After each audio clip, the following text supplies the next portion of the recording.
Appreciate very much the opportunity to be with you tonight, to end the year by giving my report here and being able to visit with you and just enjoy this time to connect again after a year. The years certainly go by in a hurry. It's hard to believe, really, but we're grateful for you and for your support of our work, for your prayers, for your encouragement. We are able to do a lot of things because of your help, and you need to know that, and we really, really appreciate it. The year's gone well. We've had, this makes 2 years, a little bit over 2 years, that our work has just kind of elevated to a higher level in terms of results, in terms of responses, and it's really exciting to know, I think, that we've reached another plateau, a higher plateau in our work, and that means more people are hearing, more people are responding, and ultimately believing and obeying, and that's what we're all about. I'll just get into the report, and then there's two parts of it, this part here, and then there's a video after the picture part of it. And I am trying to get started here. Let's see. Do you have to aim it? I'm a technological whiz, so let's see. Okay. All right, we're good. See what's behind me here. We're commanded by the Lord Himself to take the gospel to everybody in the world. I appreciate the Great Commission being read by this young man tonight, Matthew chapter 28. And of course that commission is repeated in Mark 16 and Luke chapter 23. And the example of what they did in the first century was an example of taking the gospel to the whole world. And they did it. Colossians chapter 1, every creature under heaven heard the gospel. And of course, Jesus means for us to do that today. And if you look out across the world, you see all these countries, and there's lots and lots of people who've never heard the gospel, and so there's a lot for us to do. Based on that, we looked at where people live who need to hear. And the number one area is South Asia. You probably remember this from my other reports. India, China, and looking down across the Southeast Asian countries there, Indonesia, Malaysia, Burma, those countries, they represent half the world in terms of population, but they represent a tiny fraction of 1% of the people in the world who are obedient to Jesus Christ. So they've never heard, so that's where we target. Those red markers show you some of the major operating points for our work. We actually have 30 operating points that we use to carry on our work, and that's some of them that are on the map there in South Asia. We do have some secondary areas that we've developed. We are World Evangelism Missions, and we have a pretty significant program in Latin America. You can see several red pins there that mark follow-up points. And this is a very populated part of the world, over almost 1 billion people altogether in Latin America. Over 700 million speak Spanish, and then there's the Portuguese population of Brazil in addition to that. We cover all of that population with radio, and then we follow it up, and there's several hundred responses a month in that work. We also have East African work.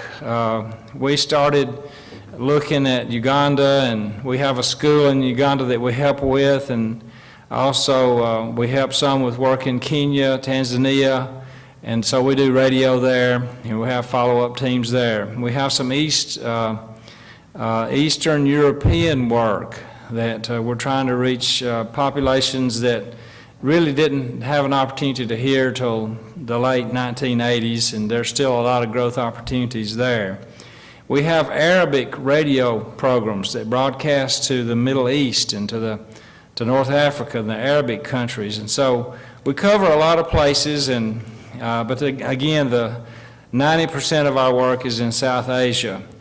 There are several principles in mission work that's very important for us to understand, one reason that we're not as effective as we could be in reaching the world is I don't think we're looking at what they did in the first century close enough. And there's a lot of things that that need to be incorporated many times in mission work that are not, and we try to do our best of that. But here's a principle here that I think is important for us to follow and to realize, and this is Paul in Philippians talking to brethren there. He's thanking them for helping him, and he says at the bottom of that passage in Philippians 4, is he thanks them not because I desire a gift, but I desire fruit that may abound to your account. Last year, we had about 3,700 people who were baptized in our work across the world. We trained over 560 people in our Bible schools, Bible colleges in the different countries that we're in. We sent material and studied with over 300,000 people. There's no telling how many million people heard our broadcast.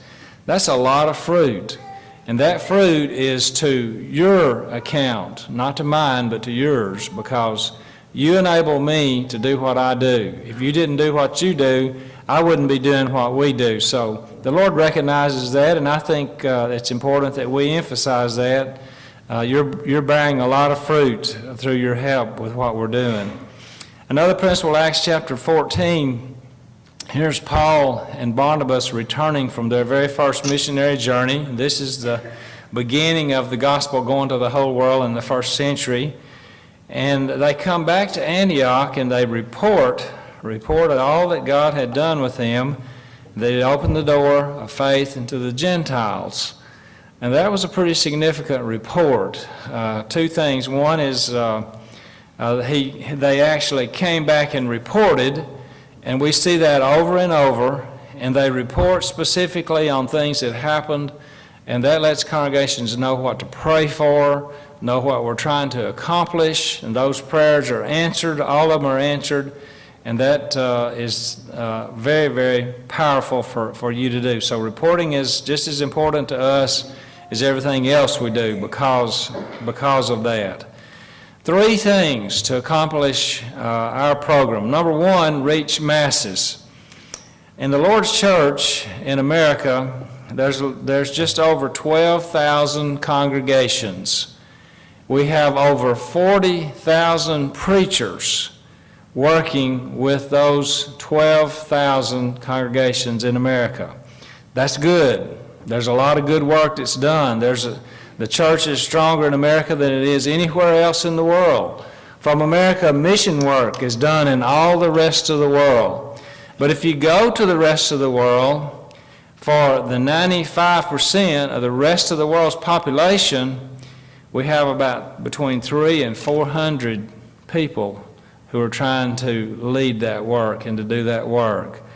So if you're a missionary, you must incorporate mass evangelism if you hope to do anything in terms of just scratching the surface in the rest of the world. And so that's a very big part of what we do, is to figure out how to preach to masses effectively.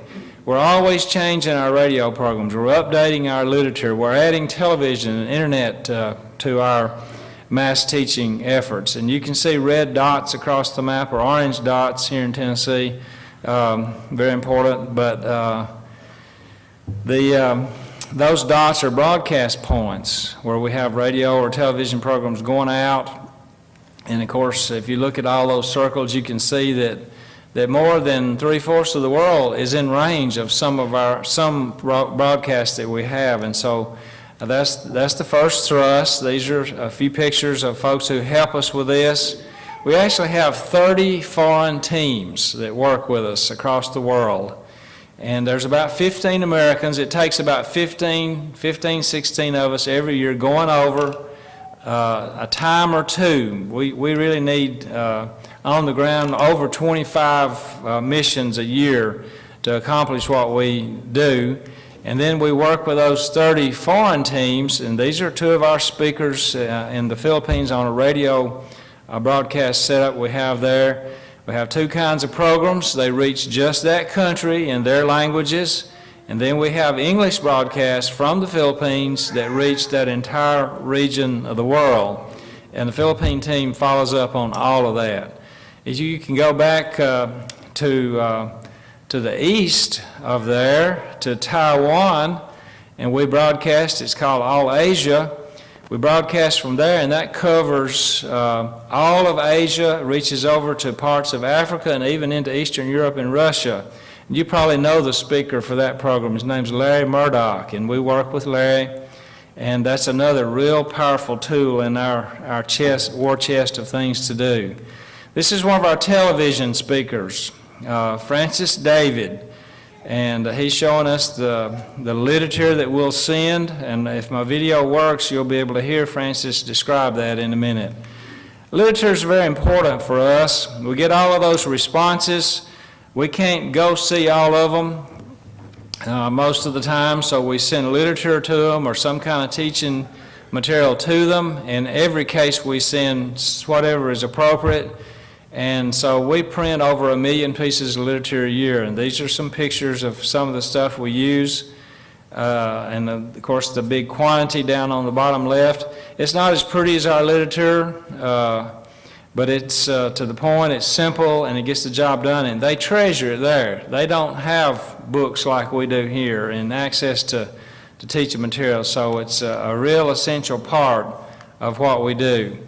We follow that up then with campaigns and seminars and gospel meetings, and those are triggered when we have people who study through the mass evangelism program who say, I want somebody to come and see me, I want to be baptized, I've got questions, I want to talk to you face to face. So our 30 teams across the world are out there week after week, some of them 50 weeks a year, doing these follow-up programs, and that's when people are baptized. And that's P.R. Swami about to baptize 19 people there in that rickshaw behind him. And that puts his number well over 65,000 that he has baptized in the years that he's been working with us, over 31 years. He's by far the most, has the biggest numbers of anybody we work with. And he's just a great guy and a very effective teacher in his work. Here's some follow-up in Malaysia. This is a Muslim country. Christianity is strictly outlawed and forbidden, but we find place after place. This is on the island of Borneo, and I've worked most all the major islands of Indonesia and Malaysia where people want to hear. So they hear the radio, and that lets us then go to them and work with them in person, and there's a baptism taking place there. This is also on the island of Borneo, way out into the jungle area, a little town. And the couple on the right are the only members of the church in that town. They've been there for about 25 years. It's all Muslim, but they were Christians when they moved there. They've raised their children. They're Christians. He's the president of a bank, and she's a homemaker, and they're faithful. They teach all they can, but they just can't reach other people because of the Muslim strength there. So we went by to visit them, and that reminds me, almost every place, we have started over 6,000 congregations in 30-something years. We usually start with 2 or 3 or 4 people, and we have congregations that are over 1,000 in foreign countries today, where we started with 1 or 2 people. The very first time I preached in India was in a gospel meeting in a village. And a village can be 200,000 people in India, to 7 people. That congregation now has over 400 members, has 16 elders, and that's been about 31 or 32 years. So we start like this and go up from there. Same thing here in Sri Lanka. Follow up. We're up in the mountains. It's cold up there. Sri Lanka is one of the hottest places I work, but you get in the mountains and it's cold. Not like tonight here, but it's cold for them. Anyway, we're doing some visiting and follow-up there. Vietnam, the same thing, in a denominational building that we've borrowed. And we've actually now converted every member of that denomination. and they own that building. So it's not a denomination anymore. But that's a rare situation in Vietnam. This happens to be a church that has their paperwork in for legal status. It's very hard in that country, but we're doing our follow-up teaching there. This is usually what we have in Vietnam, group studying with us at a hotel. And if they're caught, they'll be put in jail because it's an illegal assembly, but they'll come because they want to learn and want to know how to obey God. Food is an often discussed question with us on mission work, and this is in Vietnam.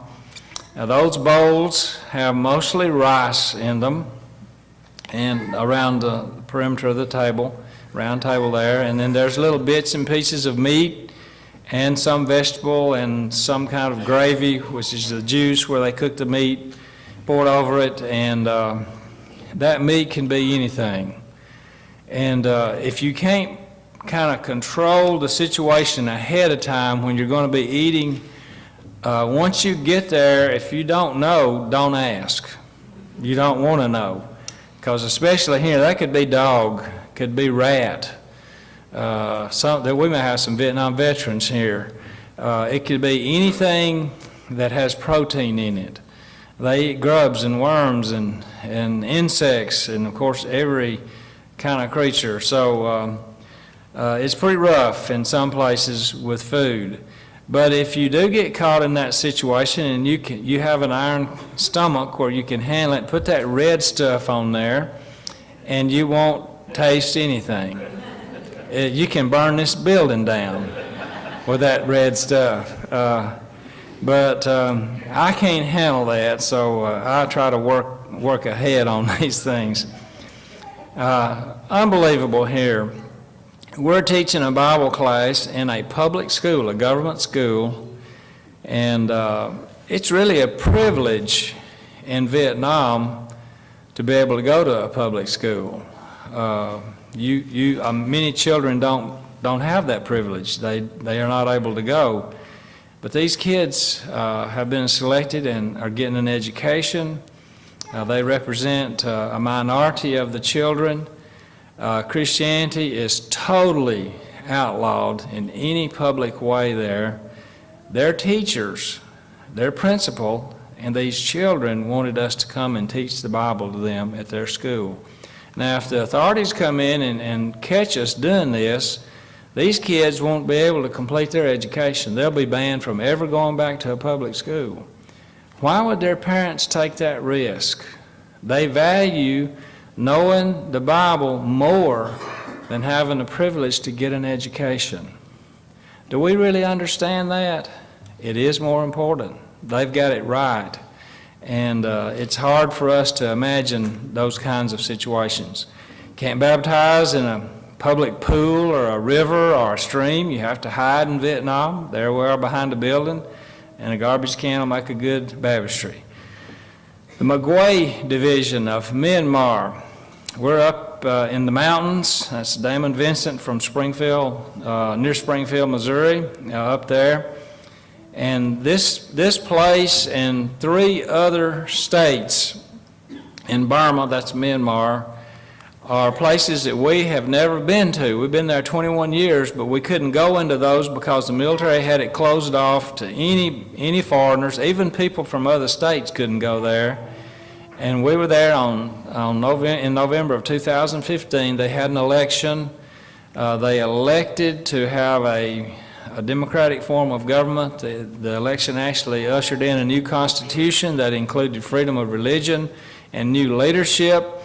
And the very next day, we went to the Magway division. First time anybody had ever been there in modern times, at least, maybe 150 years ago. I think some missionaries were there, but we went up there because we had actually had a few students come from there to Rangoon to our school, and we've made, my son led that mission. He led another one this fall, and we've baptized over 100 people in just one township, and we're moving to 3 or 4 more.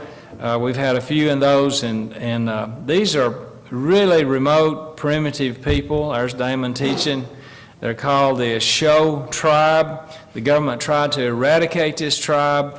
They didn't succeed. They favor Christianity. They want to be Christians. They don't want Buddhism. They don't want Islam.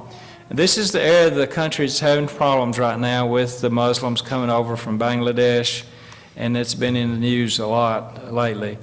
Calais, Burma, is up north of there and northwest, the most productive area of the country that we worked in. It's on the border with India, East India, and there's Brother Damon teaching a class in our school up there. We also got into an area where the principal city is called Tangi, Burma, Myanmar. We were outlawed from going there because Tangi is in the Shan state, and the route out of the Golden Triangle, where all the dope comes from, that makes its way across Burma into India and Bangladesh and down eventually to the coast to get to America eventually, that is on the route. So the government wouldn't let visitors go there because they didn't want us to be up there and be aware of what they were doing and mess up their drug routes. So we couldn't go there, but now we can. Started with one family, and now you can see what we've got down on the bottom right, and that's in 2 years. China is the biggest opportunity in front of us. We started 11 years ago working in China. We actually went 6 times to the Yunnan state and set up a network of operating points. We got caught by the Army, just barely escaped. We got a network set up, and we're adding to that. We've got 8 really good Chinese preachers. We bring them over across the border into Burma. We train them there, and then they're doing all the campaigns in China. We equip them with travel money and with literature, and we do training seminars with them 2 times a year, and we add 1 or 2 every year to that team.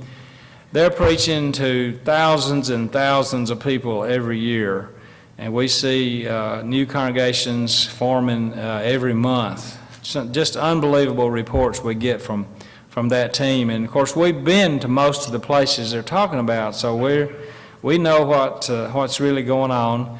Large congregations on the left, that meeting sometimes had upwards of 1,000 people. Smaller groups, baptisms in the river there on the right, just really exciting to see the follow-up there in China. India continues to be our biggest work, and there's just unbelievable opportunities still in India. So many places that people are receptive. My youngest son participated in a study to look at the church 60 to 80 years from now. And all of the research pointed to the strength of the church in the world and the place in the world where the gospel is going out to the rest of the world to be India. We're declining. I hope that doesn't turn out to be true, but India is coming up, and great opportunities. There's some resistance there from their government. They actually have a government that's trying to restrict non-Hindu religions, and so there's a little bit of more difficulty right now, but I think over the long term you won't be able to stop it in India. And I appreciate y'all here, your friendship and help with Elijah, and of course we're going to be working with him as he goes back home this in 2018. We're going to try to work with him getting a school started there, and just unbelievable opportunities. And with the talent, I hope Elijah's here. I don't see him, but he may be. He has so much talent. We need young men like that in our work, and so we're excited about that. We're mostly doing training here. This is in an area where the church we've had a lot of success, thousands of baptisms. We're mostly working on leadership and teachers, and these are just pictures of some classes. This is what India looks like over 75% of the country. it's still the same as it was 500 years ago. And we see some pictures like this. That's the cities. That's the other 25%. The cities are becoming modern, and they're growing, and there's all kinds of technological advancement. But I predict that if you look 50 years from now, a lot of India will still be very primitive and very rural. You don't have the resources to develop it all into to the advanced. But so there'll be still lots and lots of people who struggle and have a problem with life in the rural areas. But where they are developing, they want Western things like the Whopper and from Burger King, but they won't let you put hamburger meat on it. You have to put mutton on it, or the veggie burger there, the veg burger. And so it's kind of a mixture of the world there as it develops. We've got work in Brazil, new work, working with a longtime missionary down there who asked us to come and help him incorporate our methods into his work. He's been there for about 30 years, and he heard about our program in Burma, and he said, you made more progress in Burma in 5 years than I've made in 30 years. Come show me what you did. And so we started working, helping down there, and this work has resulted in 13 new congregations in the last year. So our methods are working, and we're happy to be a part of that. This is our follow-up team in the Philippines. A couple of them are radio speakers as well. Children learning VBS songs in English. They want to learn English. In many of the countries we work in, the government wants everybody to know English. They encourage children to speak English in school, and they don't encourage the same things that we encourage in our country when it comes to languages, which is interesting. There we are on the beach in the Philippines, 7,000 islands. This is one of them. A group come together for Bible study and now baptisms. That's Ricky Berger, who works with us, getting ready to baptize there. And then the last part, church stabilization. This is where we anchor our growth. 3,000 to 4,000 baptisms a year. You want to keep those people. The way to keep them is to make sure that with every group of them, every congregation of them, you have somebody in that group that knows the Bible well. And so we operate our Bible colleges to bring people that'll be in all of these congregations into school where they are taught and they know the Scripture from cover to cover to go back. And of course, Paul used this method, Acts chapter 19. He evangelized Asia Minor, Turkey, using the school of Tyrannus. And so we've got quite a few schools of Tyrannus because there are many countries that we're in. Myanmar Bible College, our oldest school in Burma, train about 100 a year, men and women.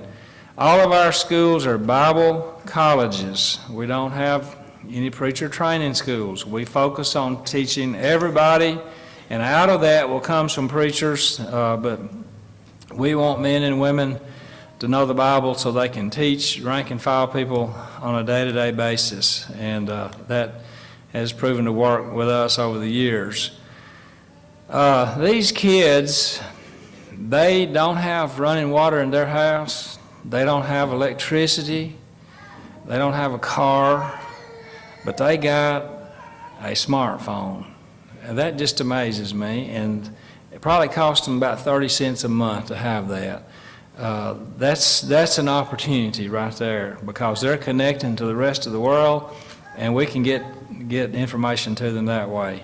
A new school in Burma, Uzana Bible College. Most of these are training to be medical doctors in a college nearby, and they come over to our school to learn the Bible so they can lead in their congregations when they get through with med school and get back home and set up their practices. And there's Joey on the left with his children, and the director in the middle with a gray coat with his wife and family for that school. We train about 40 a year, and that's 40 new missionaries every year in that. Magina Bible College is northeast Burma, on close to the border with China. There's Jeremy and Joey and Jeremy Gargas from Lawrenceburg up there teaching. And many of these workers cross over into China as well. And this is a very important part of our China outreach in the town of Magina. Calais Bible College, about, I guess, 15 years old now. This school is the biggest that we have. We train more people there than anywhere else because we've started more congregations in that area, in Burma anyway. And these are just some pictures from there. We started in Calais with one man, and we have started hundreds of congregations there since 1999, and really took off in 2003 and 4. We have a youth camp there. These are young folks at that camp because they have thousands and thousands of orphans. Their parents were killed by the military, and so we do a special camp there for all those kids, orphan children, or many of them. China Bible College moves about in China. It moves through our 6 operating points, and these are students learning how to lead in their congregations. And our China evangelist team does most of the teaching there. Our Philippine Institute trains over 100 a year. They reach the Philippines and the countries around it. Really advanced for Asia, these students are, and these Christians are. That's one of their extensions. They have 4 extensions from the Institute, and then we have Samar Bible College that reaches an island group in the eastern side of the country. The director's on the right there. Edwin Enso is his name. This is on the island of Samar, and that's the classroom there. And all of our preaching and all of our teaching, we teach that if you are a Christian, follower of Jesus Christ, and faithful, you'll be teaching other people some way. You may not be preaching or standing before people in the classroom or any kind of formal situation, but you'll be teaching people some way. And so these are students in our school going out from house to house, studying with families, and you can do that in the Philippines, and they baptize several hundred people a year doing that. Here we are in Vietnam, again, a school situation, and trying to learn how to teach other people, and that's so important. A new school in Vietnam, Ben June. We have Vietnam Bible College and Ben June Bible Institute, and this is at the old Ben June military base. We had 50,000 service people there in the late 1960s and early 70s, and there's a good congregation there today, and we base our schoolwork from there.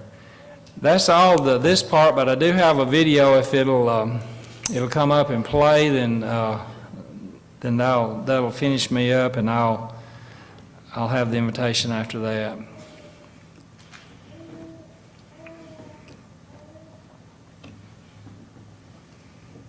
It's a separate file, so they have to get it. And sound.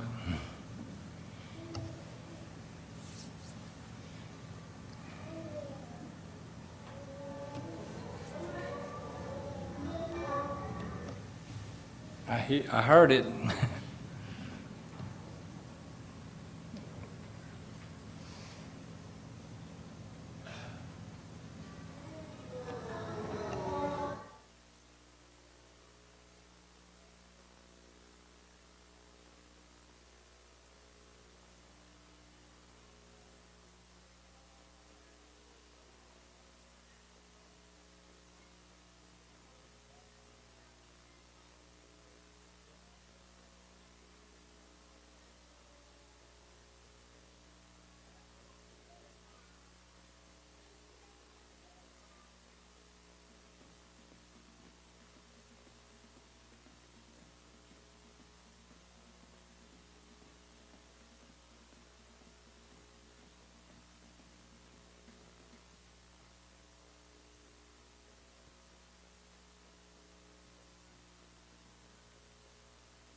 my sin.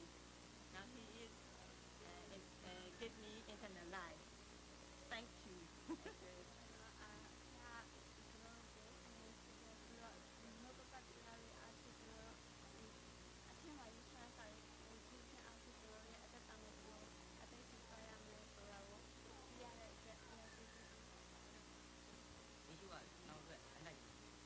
Jesus guides me,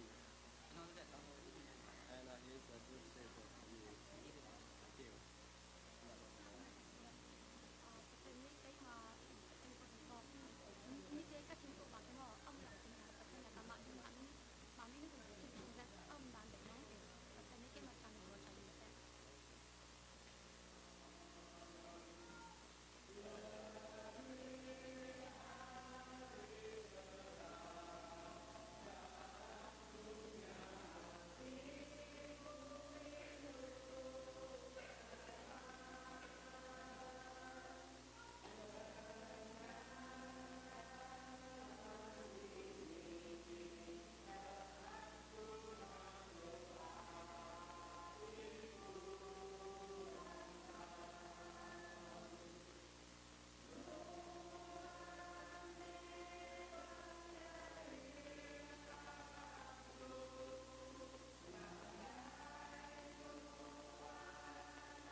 Video gives you just a little bit deeper understanding of that world and the difference in that world and ours. And it's so rewarding to be a part of helping people to do something that means so much. They appreciate it so much. They will sacrifice everything to learn the truth, to obey it, and to live a Christian life. It's kind of hard for us to imagine. Thank you for helping that to happen. It wouldn't happen without your help, and we appreciate it very much. I'll share a story with you that Jeremy shared with me. I hope he hadn't been here and told it, but about 2 years ago, Jeremy was in Bien Duen, Vietnam. We've been there about 11 years, building up a program there, and he had a handful of brethren that was with him, and they were talking one afternoon out near one of our old landing strips for our Air Force base there. And they had started a building and some things there, and they were talking about the Vietnam War. And Jeremy says, well, you know, I was born after the war ended. I was born in 1979. The war ended in 1975. And he says, all I know is what I've seen in documentaries and movies and read about. And he said, the thing that's in my mind when I think of Vietnam and the Vietnam War is that last week of April 1975. We had pulled out of Vietnam just a few weeks earlier than that. Most of our forces had left except for a few Marines to guard the embassy. And it took less than 2 months for the communists to take over that country. And as they moved across South Vietnam, the Viet Cong and the North Vietnamese Army, they surrounded Saigon. And they took it that last week of April.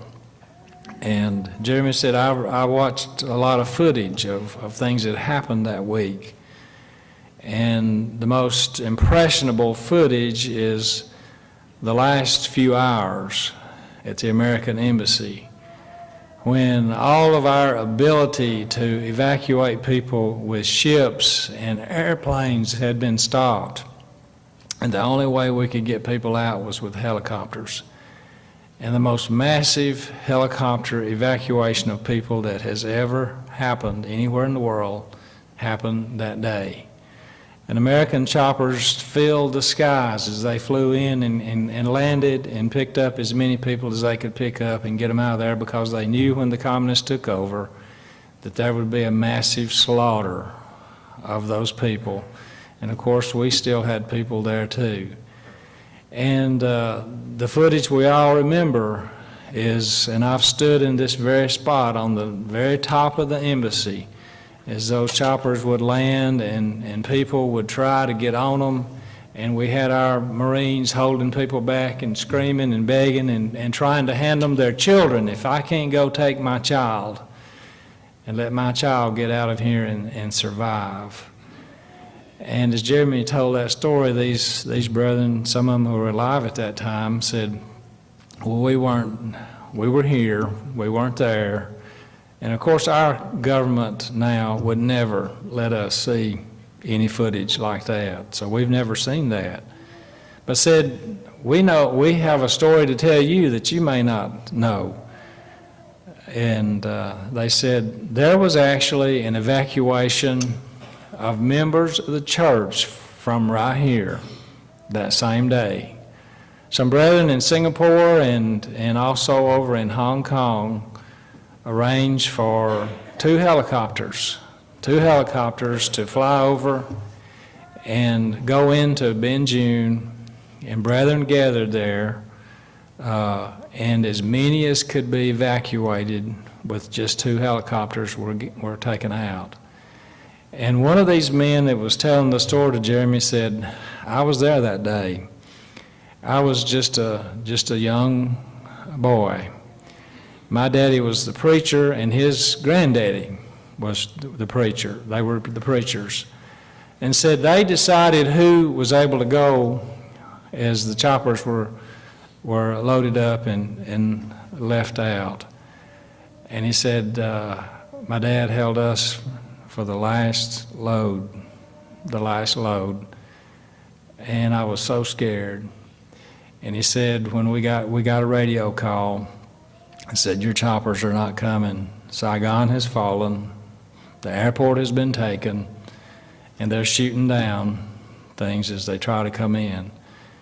And said that those were the most frightening words I believe I've ever heard in my life. And he said we had to start running, we had to flee. We went into the jungle, the group of us that was left, and we had to work our way through the remote jungle areas around Saigon, back to the north, and over to the mountains on the border with Cambodia. And he said, our family, our ancestral home was in the mountains. We'd been in Saigon for many, many years, but we had a place there that was ours. And we didn't think the Army would try to follow people into those mountains. And so we went there and set up camp. And he said for the next 40 years, we barely survived. And he said, I was angry with my daddy and my granddaddy all those years because of what happened. But he said, as I grew up, I watched them, and said every so often they would go out at night, and they'd be gone a day or two or a week or even a month. And they'd come back and they'd have 2 or 3 people with them that looked like they were on their last leg, war-torn and weary. And what they were doing, they were going to villages where they knew there were congregations of the Lord's church to see if there were any survivors. And if they could rescue a couple or 3 or 4, they would bring them back. And he said that was the church's only refuge in that nation for 40 years. And he said, when y'all came back and we started doing what we're doing today, he said, only now do I understand why God let it be that way for us. We saved many, many people, and we kept the church alive and functioning, and we know where to go and what to do today as you've come to help us. And we can get the gospel going out again across this nation. We can't really comprehend that. I don't think we can begin to feel it and understand it. We can't really comprehend the level of faith that those people have. And Jesus asked us, commanded us, if we want to follow him, to give our life to him. And that's what those people are doing. They're offering their very life. They can die because of their faith. And that's how far they go, to be faithful to Jesus. And we need to ask ourselves, are we really following Jesus on his terms? Or have we set up a new set of terms for being a Christian? Let's think about that as we leave tonight, as we live from day to day. And let's give ourselves to Jesus. And let's help more people in places all around this world to know how to get to heaven and help them get there. If you need to respond to the Lord's invitation, we encourage you to come while we sing.